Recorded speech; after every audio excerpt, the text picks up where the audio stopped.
पाकिस्तान की सबसे खतरनाक मिसाइल के बारे में जान लीजिए। कैसे हार पर भी जश्न मना रहा है पाकिस्तान, राहुल गांधी क्यों हो रहे नाराज, कांग्रेस पार्टी लगा रही मोदी और जयशंकर पर आरोप। मिलेंगे सारे जवाब आपको, बने रहना होगा वीडियो में अंत तक। नमस्कार, आप देख रहे हैं 24 अड्डा न्यूज। मैं हूं आपके साथ शुभम अवस्थी। उनकी असली मिसाइलें तो चली नहीं, लेकिन झूठ और फरेब की मिसाइलें अब भी लगातार दाग रहे हैं वो लोग। अगर दुनिया में दुष्प्रचार फैलाने की कोई प्रतियोगिता होती तो पाकिस्तान को निश्चित रूप से इसमें गोल्ड मेडल मिलता।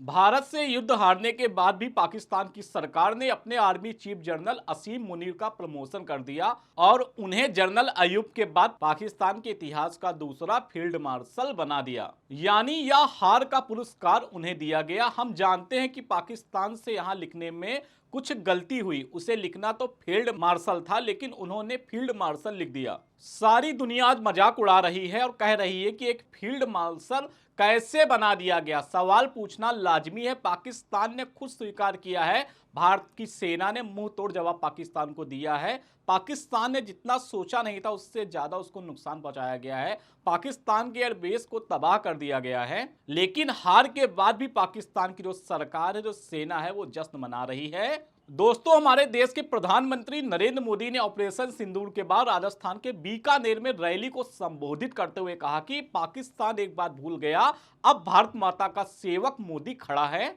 मोदी का दिमाग ठंडा है लेकिन उनका खून गर्म है। मोदी की रंगों में खून नहीं बल्कि गर्म में सिंदूर बहता है।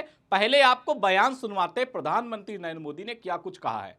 मोदी की नसों में लहू नहीं, गरम सिंदूर बह रहा है। दोस्तों, अब क्या था, राहुल गांधी नाराज हो गए। पहले जयशंकर अब प्रधानमंत्री से कुछ सवाल पूछ रहे हैं। राहुल का कहना है, मोदी जी खोखले भाषण बंद कर दीजिए, सिर्फ इतना बताइए पाकिस्तान पर आपने आतंकवाद को लेकर विश्वास कैसे कर लिया।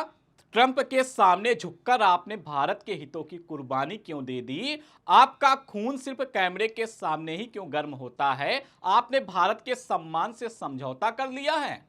वहीं राहुल गांधी के बयान के बाद उत्तर प्रदेश का राजनीतिक पारा हाई हो गया है। डिप्टी सीएम केशव प्रसाद मौर्य भी इस जंग में कूद पड़े हैं। डिप्टी सीएम केशव प्रसाद मौर्य कह रहे हैं, कांग्रेस अध्यक्ष श्री मल्लिकार्जुन खड़गे और कांग्रेस के स्थायी अध्यक्ष श्री राहुल गांधी की उबाऊ व ठकाऊ जोड़ी ने अपनी उम्रदराज पार्टी को मजाक का विषय बना दिया है। अंतरराष्ट्रीय मामलों में बौनी समझ रखने वाले जोड़ी और उनकी पार्टी में दुनियादारी समझने वाले नेताओं में जमीन आसमान का फर्क है। आर्थिक और विदेशी मामलों को समझने वाले कांग्रेस के कुछ नेता ऑपरेशन सिंदूर पर मोदी सरकार को लेकर जहां सकारात्मक हैं, वहीं खड़गे गांधी की जोड़ी ने घोर नकारात्मकता का खोल ओढ़ रखा है। ऑपरेशन सिंदूर के सफल होने के बाद से ही इस जोड़ी के चेहरे पर मातम पसरा था।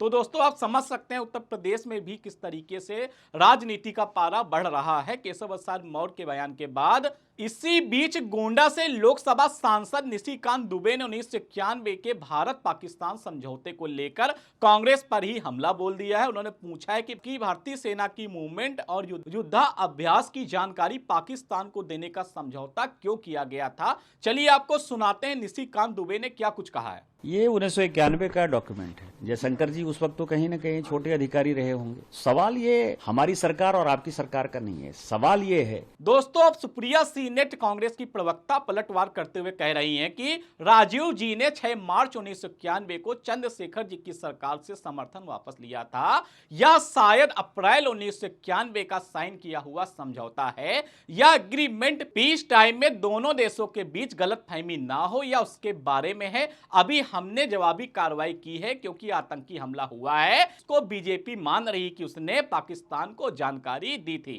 फिलहाल पूरे मामले को लेकर आप क्या सोचते हैं, कमेंट बॉक्स में जरूर बताएं। देखते रहें 24 अड्डा न्यूज। नमस्कार।